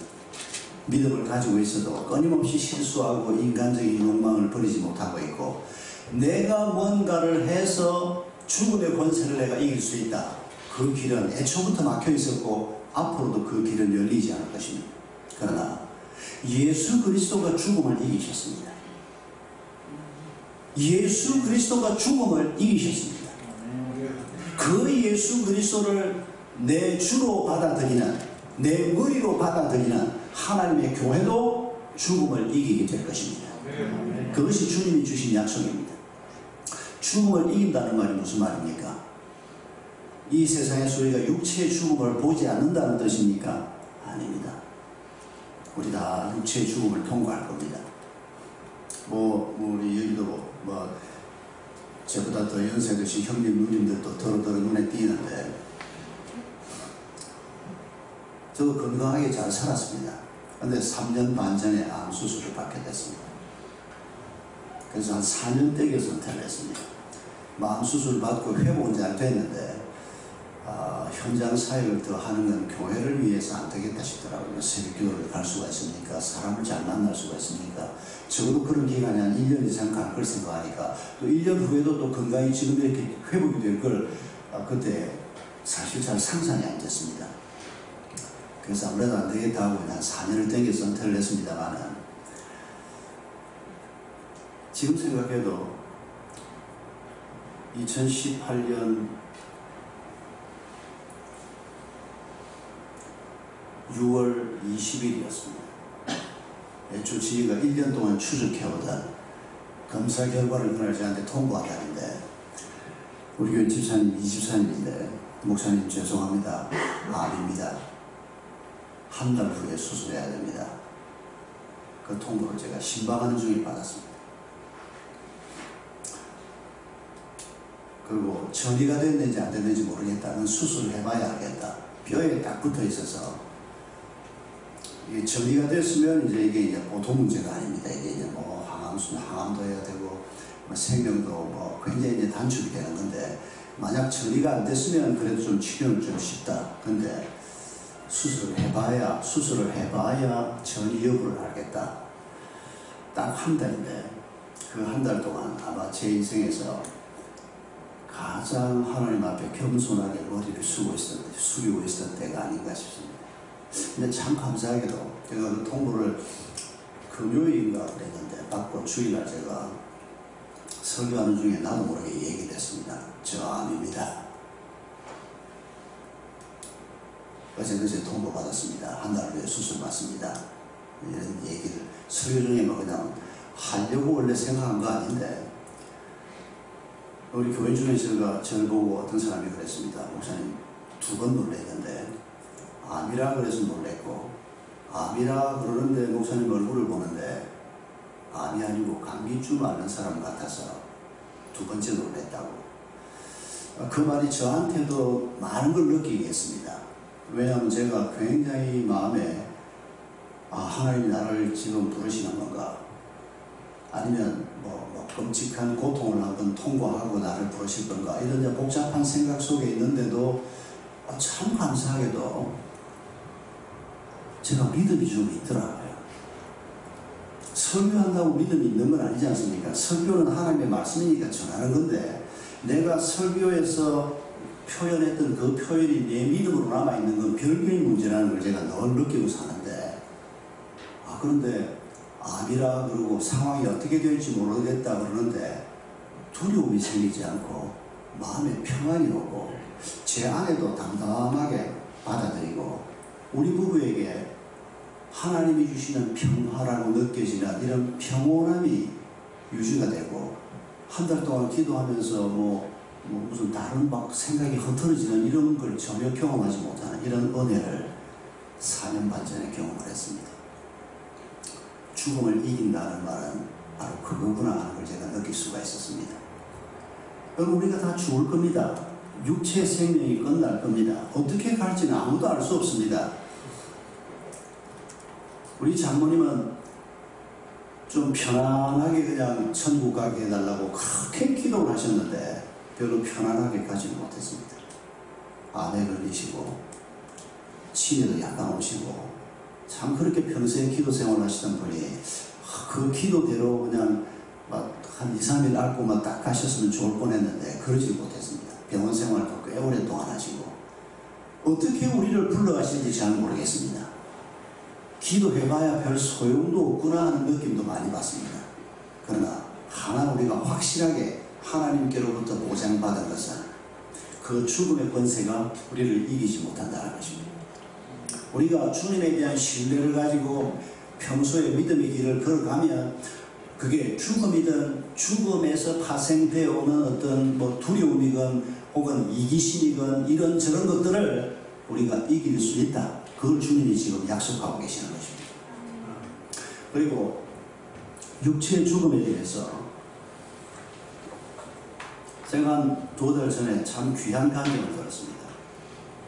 제가 섬기던 마지막으로 섬기고 은퇴한 교회 우리 김장로라고 작년에 장로식을 한 사람인데 제가 지난 3년 동안 한 번도 교회에 설교를 안 했는데 장로 권사 취임식하는 날을 꼭 저를 보고 설교를 하라고 해서 한 번 딱 가서 설교를 했는데 그날 장로 취임한 우리 김장로가 제가 원장을 맡고 있는 우리 캠퍼스에 한번 놀러를 왔습니다. 근데 사람이 그냥 안 오고 자기가 전도하고 있는 자기 목장의 VIP를 데리고 온 겁니다. 둘이가 이제 저한테 와서 차 한잔 마시고 같이 얘기하고 놀다가 갔는데 이 사람이 그날 자기가 평소에 대답을 잘 못했던 걸 저를 보고 대답하라고 이 사람을 데리고 보냈습니다. 남자 셋이 앉아서 한 3시간 정도 얘기하면서 참 은혜로운 시간을 보냈는데, 근데 그날 우리 김 장로가 했던 얘기가 제 마음을 쳤습니다. 그래서 김 장로는 어떻게 지내냐 그랬더니, 이제 50 초반에 아주 젊은 장로입니다. 여러분 사업하는 사람입니다. IT 사업을 하는데 잘합니다. 재주가 있어서 자그마한 회사지만 돈도 잘 벌고 교회 찬양팀 리더고 아주 신실한 목자입니다. 그렇게 전도를 열심히 하고 목장 식구를 잘 돌보는 사람입니다. 요새 어떻게 지내냐 그랬더니 이 사람이 이렇게 얘기하는 겁니다.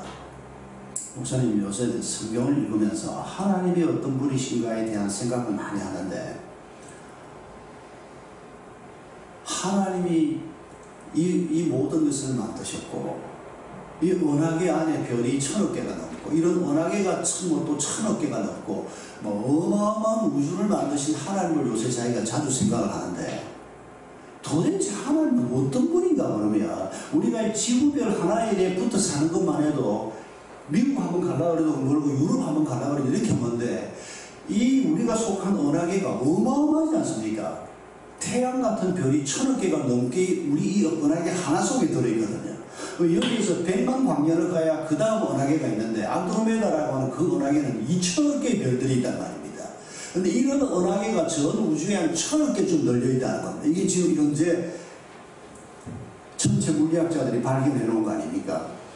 우리 김 장로가 그걸 얘기하면서 요새 그 생각을 하다가, 이 어마어마한 우주를 만드셨을 뿐 아니라 지금도 운행하고 계시는 하나님이 도대체 얼마나 크신 분인가, 그 생각을 하다가 내가 빨리 죽어서 하나님을 얼굴과 얼굴을 마주 대하고 봐야 하나님이 어떤 분인지를 지금보다 좀 더 잘 알 텐데, 빨리 죽고 싶다는 생각이 자꾸 든다는 겁니다. 아주 마음이 찡했습니다. 사업 잘 되고 있고 부부간에도 아주 신실하게 아이들도 우리 샘물중고등학교 기독교학교 보내서 믿음의 아이들 잘 키웠고, 우리 교회에서 뭘 하나 아쉽거나 나무랄 게 없는 그런 좋은 장로입니다. 근데 양반이 성경을 읽고 책을 읽고 하면서 하나님에 대한 묵상을 하다가 내가 하루라도 빨리 죽어야 그 엄청난 하나님을 내가 직접 눈으로 대하고 볼 수 있는 이런 날이 올 거 아닌가, 이런 생각을 요즘 자주 한다는 겁니다. 나는 70이 넘어서 지금 그 생각을 한 번씩 하는데, 이 친구는 이제 50 이제 막 넘었었는데 그것도 현역으로 일을 하고 있는 사람이 그런 말을 하는 겁니다. 여러분, 앞으로 우리 앞에 어떤 세상이 펼쳐질지 우리가 잘 알 수 없습니다. 그러나 분명한 것은 이 모든 것을 하나님이 주관하고 계시다는 것입니다. 근데 그분은 우리에게 나를 아빠라고 불러라, 그렇게 말씀하시는 분입니다. 여러분, 그 하나님이 우리를 하나님의 에클레시아로 세우고 자신의 몸의 한 부분으로 세우고 우리를 자기를 닮아가는 사람으로 세워주시고 우리를 지금도 돌아보고 계시는 겁니다. 근데 그분이 우리에게 죽음의 권세를 이기게 한다고 첫 번째 약속을 주셨고, 두 번째 약속은 그 다음 절에 나오지 않습니까? 19절에 천국 열쇠를 준다고 말씀하면서, 너희가 땅에서 무엇을 매면 내가 하늘에서 맬 것이고 너희가 땅에서 뭐를 풀면 내가 하늘에서 풀겠다. 여러분, 이게 무슨 말입니까? 천국 열쇠에 초점을 맞춰서 생각하면 내가 문을 열고 들어가는 것만 생각을 하는데, 아닙니다. 그건 시작일 뿐입니다. 천국 열쇠를 우리가 가졌습니다. 그 천국 열쇠가 뭡니까? 예수님의 십자가와 부활입니다. 그 예수 그리스도를 바르게 고백하면 우리가 하나님 백성이 되니까 천국 열쇠가 우리 손에 있는 게 틀림없습니다. 우리 자신이 열쇠라고 말할 수도 있습니다. 우리를 보고 사람들이 하나님을 알게 될 것이기 때문입니다. 그런데 그 다음 설명을 보면 단순히 들어가는 정도의 얘기를 하고 있는 게 아니고, 내가 여기에서 무언가를 매면 하늘에서 하나님이 매시고 내가 풀면 하나님이 풀고, 이게 무슨 뜻입니까? 하나님과 내가 하나가 된다는 뜻입니다. 부부가 하나 된다라고 주님이 말씀하십니다. 여러분, 부부가 결혼생활을 10년, 20년, 30년 하면 얼굴도 닮는 걸 들어보십니까? 제가 목회한 40년 하면서 부부 중에 한 사람하고 얘기를 해보면 나머지 그 양반도 어떻게 생각하겠구나 하는 게 짐작이 된다고 말하면 여러분 동의하시겠습니까? 부부는 생각이 같을 수밖에 없습니다.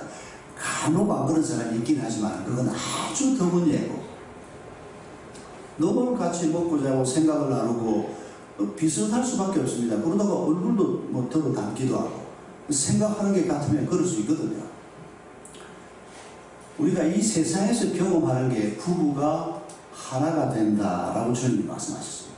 좋은 부부 관계를 생각해 보시면 됩니다. 또 우리 관계, 내 부부 관계가 좀 시원찮아도 그래도 두 사람이 상태가 좋을 때 서로를 온전히 용납하고 받아주고 마음이 하나가 되는 이런 상태를 생각해 보면 하나됨의 의미를 우리가 조금 그래도 내 삶으로 느낄 수가 있을 것입니다. 그런데 하나님께서 그걸 천지를 지으신 하나님과 피조물인 나하고 하나가 된다고 말씀하십니다. 이 먼지 같은 나를 놓고 이 어마어마한 우주를 지금도 지으셨고 지금도 다스리고 계시는 그분이 너와 내가 하나가 된다. 네가 매면 나도 매고 네가 풀면 나도 푼다. 그 얘기를 지금 하나님이 자신의 교회를 향해서 하고 계시는 거죠. 그게 우리가 받은 약속입니다. 우리가 기도할 때 자주 실수하는 것은 하나님이 내가 기도하는 대로 해주시면 뭐 내 남편이든 자식이든 교회이든 내가 하자는 대로 하나님이 해주시면 모든 게 잘 될 거다. 그런 생각을 혹시 하실 때가 없습니까? 얼마 전에 몇 달 전에 나온 기사였습니다만 대한민국 남자들은 수백 명이 질문하기를 자기가 생각한 대로 대한민국 정치판이 굴러가면 대한민국이 좋은 나라가 될 것이라고 생각하는 남자들이 굉장히 많더라고요. 그 중에 신장을 얻기를 바랍니다. 우리가 뭐 아는 게 있다고? 여러분 윤석열이라는 사람이 1년 전에 대한민국의 대통령이 될 걸 누가 생각이나 했습니까? 갑자기 지 양반이 치고 나와가지고 그냥 결국 대통령 자리를 꽤 찼지 않습니까 지금? 아무도 모릅니다. 하나님만 아십니다. 우리는 부족한 사람들일 뿐입니다. 그런데 우리가 내 미래에 대해서 우리가 내 아이들의 미래에 대해서 하나님 이렇게 해주시면 모든 게 잘 될 것 같습니다. 예, 그렇게 기도할 수는 있습니다. 그러나 우리가 그렇게 기도하더라도 그러나 내 뜻대로 마옵시고 아버지의 뜻대로 되기를 바랍니다. 이렇게 기도하면 됩니다. 우리도 머리가 있으니까 하나님이 생각도 하게 하시니까 내가 또 목사로서 내가 장로로서 우리 교회가 이렇게 되고 내가 애비로서 내 자식이 이렇게 되면 좋겠다. 그런 생각을 하나님 앞에 말씀드리는 것도 못합니까? 당연히 해야지요. 근데 문제는 우리가 그렇게 기도하고 하나님 앞에 우리가 아뢰면서 이대로 되게 해달라. 이게 죄라는 겁니다. 하나님을 소홀히 여기는 죄라는 겁니다. 하나님 내가 지금 생각하니까 우리 교회가 이렇게 갔으면 좋겠고 내 아이는 이렇게 됐으면 좋겠습니다. 근데 하나님 이게 하나님의 뜻입니까? 끊임없이 묻고 하나님이 내 편이 되지 않을 겁니다. 내가 하나님 편에 서면 됩니다. 그런데 우리는 자꾸 하나님을 내 편으로 만들고 싶어 합니다. 여러분 이거 신앙생활 하면서도 우리가 경험하는 큰 잘못 중에 하나입니다. 여러분 남북전쟁 때 링컨이 남긴 유명한 일화 아시죠? 어느 장관이 결제를 받으러 아침에 일찍이 대통령 사무실에 들어갔는데 기도를 하고 있더랍니다. 전쟁이 한창 진행 중이었습니다. 그 대통령이 기도를 마치고 나올 때 장관이 이제 결제 받으러 들어갔던 서류를 들고 기다리고 있다가 기도하고 나오는 대통령에게 물었습니다. 카카, 하나님이 우리 편이 되어 주실 것 같습니까? 그때 링컨이 한 말 여러분들이 평생 잊지 말아야 합니다. 링컨이 뭐라고 얘기했습니까? 나는 하나님에게 내 편이 되어달라고 기도한 적이 없네. 내가 하나님 편에 서게 해달라고 기도하고 있네. 여러분 링컨이 그냥 훌륭한 사람이 아니고 링컨이 그냥 믿음의 사람이 아니고 이런 문제들 앞에서 정확하게 진리를 파악하고 있고 그 진리를 따라 기도할 수 있고 그 진리를 따라 행동했고 그리고 그 진리를 따라 행동한 행동 때문에 총에 맞아 죽었으면서도 미국 전 역사를 통해서 가장 존경받는 대통령으로 또 우리 믿음의 사람들이 그를 기억할 때 왜 그 사람을 귀히 여겨야 하는가? 대통령이기 때문이 아닙니다. 부끄러운 대통령도 수도 없이 많습니다. 그러나 하나님이 내 편이 되어달라. 우리가 뭐 아는 게 있다고? 내가 하나님 편에 서게 해주옵소서. 그렇게 해서 하나님과 우리가 하나가 되는 겁니다. 그러면 우리가 무엇이든지 기도하면 이루어지리라 주님이 약속하셨습니다. 그런데 우리는 너희가 무엇이든지 내 이름으로 구하면 내가 이루리라 라고 하신 하나님의 말씀을 하나님이 내 편 되어줄 것으로 자꾸 착각을 합니다.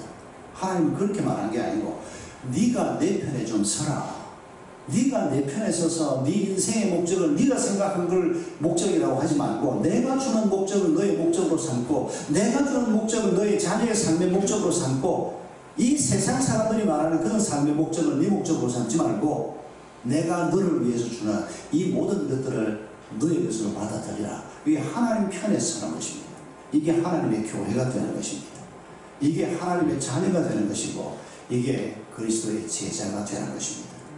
여러분 주님께서 이런 에클레시아를 세우시고 그리고 우리를 통해서 하나님이 드러나게 하시는 것입니다. 우리가 예수 그리스도가 내 죄를 사시는 분이라는 것을 믿고 그분이 죽음을 이기신 부활의 생명을 우리에게 심어주시는 이 생명을 가지고 어떻게 살 것인가 이런 믿음의 길을 걸어갈 때 우리를 볼 때 사람들이 하나님을 볼 수 있는 존재가 되는 것입니다. 여러분 하나님의 형상으로 지음받았다는 말을 설명하고 설교를 거쳐내려고 합니다. 창세기 1장 26절 이하에 하나님이 사람을 지을 때 하나님의 형상을 따라 사람을 지으셨다고 말씀합니다. 여러분 이 형상이라고 하는 단어를 잘 기억할 필요가 있습니다. 보통 하나님의 성품으로 번역을 합니다. 하나님이 가지고 계신 거룩이나 창의성이나 다양함이나 어떤 다른 피조물에게 주지 않은 오직 인간에게만 나누어준 하나님의 성품들이 있습니다. 여러분 거룩성 이런 건 어떤 피조물도 하나님처럼 거룩해지고자 하는 욕망을 갖지 못합니다. 인간에게만 주신 것입니다. 하나님의 지성도 인간에게만 있습니다. 하나님의 자율성도 인간에게만 주어졌습니다. 물론 하나님만큼 완전한 것은 아닙니다. 그러나 비슷하게 우리에게 하나님의 창의성이라든지 이런 것들을 우리에게 나누어 주셨습니다. 이런 것들이 원래 하나님을 떠나기 전에 인간이 가지고 있었던 하나님의 속성입니다. 이런 것들이 예수 그리스도를 주로 고백하고 성령이 우리 가운데 거하시면서 우리 안에 다시 회복되기 시작하는데 이걸 신약의 용어로 설명하면 성령의 열매라고 표현하는 것입니다. 그런데 또 한 가지 얘기가 있습니다. 형상이라고 하는 단어를 예수님 오시기 한 200여 년 전에 헬라어로 구약 성경을 번역할 때 이콘이라는 단어로 번역을 했습니다. 형상을. 우리가 요즘 쓰는 아이콘이라는 단어입니다. 여러분 아이콘이라는 말이 뭔지 모르시는 분이 별로 없을 겁니다. 대한민국 트로트계의 아이콘이 누굽니까? 여러분이 가지고 있는 완필이면 됩니다. 그냥 뭐 나훈아든지 남진이든지 뭐 요새 뭐 나오는 뭐 누구든지 그러니까 대한민국 트로트계 아이콘이다라고 하는 말은 그 사람을 보면 대한민국 트로트계를 볼 수 있는 사람이다 이런 뜻으로 아이콘이라는 단어를 씁니다. 여러분 성지순례나 터키나 저쪽으로 가면 예수님의 아이콘이라는 성화를 아이콘이라고 부릅니다. 옛날에 사람들이 그걸 몰랐기 때문에 예배당에 오면 설교 듣는 건 한계가 있고 예수님의 탄생부터 시작해서 예수님의 일생을 그림으로 그려놓습니다. 그리고 구약도 막 그림으로 그려놓습니다. 그러면 성도들이 개신교 전통하고는 조금 다릅니다만 교회 와서 그 그림을 보는 겁니다. 예수님의 출생 글자를 모르니까 설교를 듣는 건 자주 듣는 게 아니니까 그냥 교회 와서 그 그림들을 쭉 보면서 예수님 묵상하고 생각하고 이렇게 믿음을 키워간 오랜 기간이 있었습니다. 근데 그 그림들을 아이콘이라고 얘기합니다. 그걸 보면 예수님이 누군지가 보이고 그걸 보면 하나님이 누군지가 보이고 모세의 그림을 보면 그게 모세의 얘기가 아니고 하나님 얘기거든요. 그런데 하나님께서 우리를 하나님의 아이콘으로 지었다고 얘기합니다. 아담 하와를. 그런데 그 아담 하와가 범죄함으로 하나님의 아이콘이 되지 못한 겁니다. 여러분, 아이콘은, 내가 하나님의 아이콘이란 말은 나를 보면 하나님이 보인다는 뜻입니다. 그러니까 하나님은 눈에 보이지 않는 존재지만 세상에 있는 것들이 아담 하와를 보고 있으면 하나님이 저런 분이구나 하는 걸 볼 수 있도록 아이콘으로 만든 게 인간이라는 겁니다. 그런데 그런 하나님의 뜻을 생각하지 못하고 인간들이 자기 욕망을 따라서 그냥 뭐 먹고 싶은 거 먹어야 되고 그냥 내가 하고 싶은 거 해야 되고, 이 죄에서 결국 하나님의 아이콘이 되지 못하고 떨쳐나온 것입니다. 예수 그리스도가 오셨습니다. 왜 그분이 피 흘려 죽으시고 왜 그분이 우리에게 부활의 생명을 주시려고 합니까? 우리가 다시 하나님의 아이콘이 되게 하기 위해서입니다. 우리가 부족하지만은, 우리가 가방끈도 짧고 우리가 가진 것도 많지 않지만은 예수 그리스도가 내 안에 있고 예수님의 십자가의 은혜가 내게 있고 예수님의 부활의 생명이 내게 이미 시작이 됐고 그 생명이 자라고 있다는 것을 우리가 믿음의 눈으로 본다면 당신이 바로 하나님을 드러내 보여줄 수 있는 아이콘이라는 것을 잊지 마십시오. 그렇게 살다가 오라는 겁니다. 얼마나 큰 집에 살다 갈 거냐, 얼마나 좋은 차를 타다 갈 거냐. 이왕이면 막 큰 집에 살고 좋은 차도 타게 되기를 바랍니다. 그러나 거기에 너무 마음 뺏기지 말고, 그게 우리의 최종 목표가 아니라는 겁니다. 내가 얼마나 예수를 닮을 것인가, 성령께서 내 속에 역사하셔서 내가 얼마나 하나님을 사랑하는 자로 그리고 이웃을 사랑하는 자로 살게 될 것인가.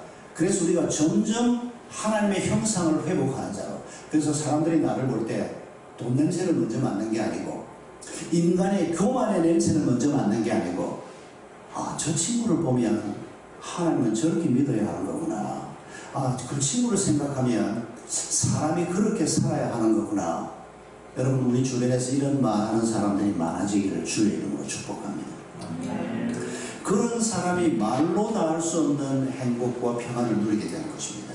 그런 사람이 세상에 5대밖에 없는 차 하나 사가지고 몰고 다니면서 기분 좋다는 사람하고 비교가 되지 않는 하나님의 축복과 평안을 누리게 되는 사람인 것입니다. 여러분, 그걸 하나님의 교회라고 성경은 설명하는 것입니다.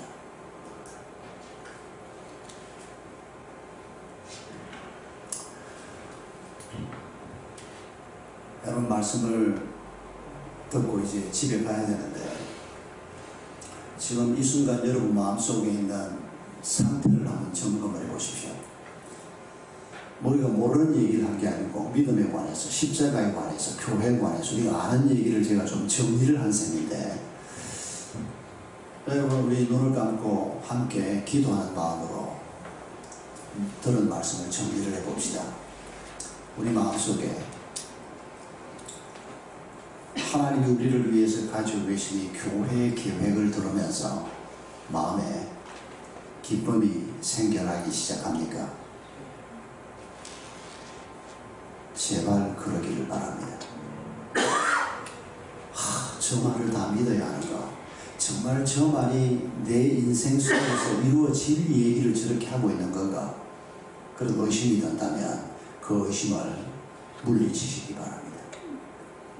하나님께서 우리를 도와주셔서 주님이 십자가에 달려 죽으시고 주님의 교회를 세우시고 하나님의 형상이 회복이 되고 이 땅에 어디를 바라봐도 로마 황제처럼 잘난 사람을 봐도 하나님의 모습이 보이지 않는데, 예수 믿는 나 하나를 바라보니까 거기에 하나님의 사랑의 냄새가 나고 거기에 하나님의 겸손이 보이는 이런 존재로 우리를 부르신, 이게 하나님의 교회의 모습이라는 이 말씀을 우리가 이 시간에 감사함으로 받아들일 수 있기를 바랍니다.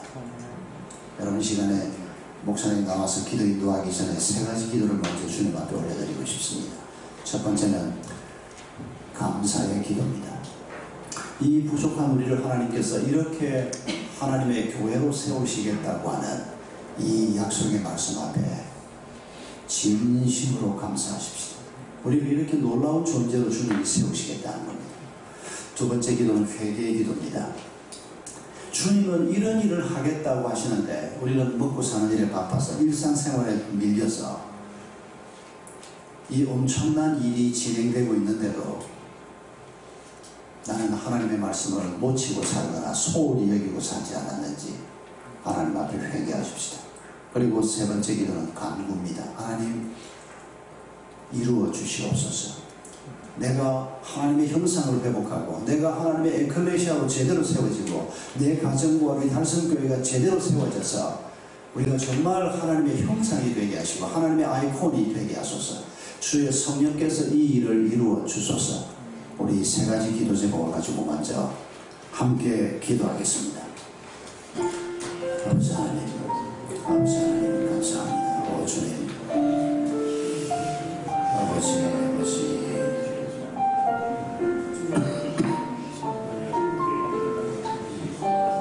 저의 허물과 죄악을 용서해 주시옵소서. 아버지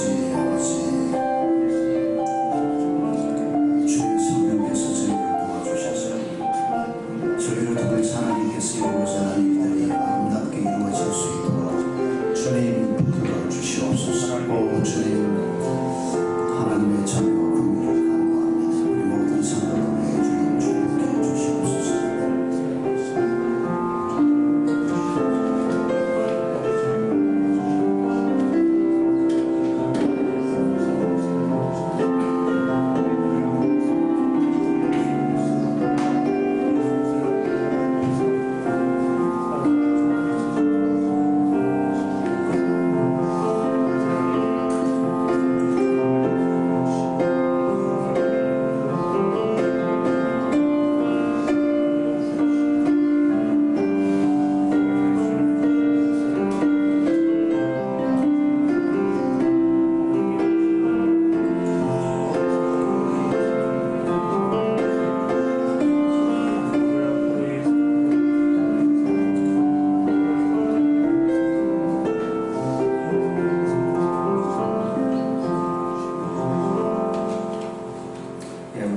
기도하실 때 우리 오늘 우리 같이 받은 말씀에 이어서 내일 새벽에 하나님께서 주신 말씀을 기대하시면서 하나님께 기도하면 좋겠습니다.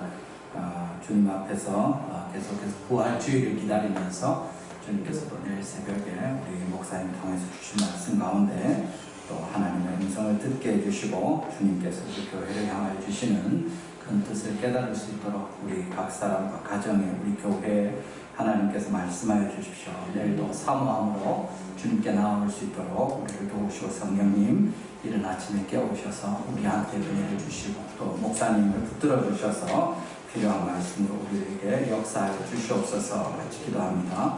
우리 교회에 계속해서 교회당 건축을 하는 중에 있습니다. 70일 동안 우리가 기도했지만 또 70일 끝나고도 물론 계속 기도하겠지만 하나님께서 이제까지 이끄신 것처럼 계속해서 교회당 건축의 모든 일정 가운데 또 안전하게 순조롭게 일들이 이루어지고 무리 없이 모든 진행이 될 수 있게 그래서 정말 하나님께서 기뻐하시는 대로 교회당이 잘 서갈 수 있도록 계속해서 같이 기도하기를 원합니다. 그리고 또 기도하실 때 우리 가운데 연약한 성도들을 위해서 특별히 같이 기도하면 좋겠습니다. 연로하신 분들이 있고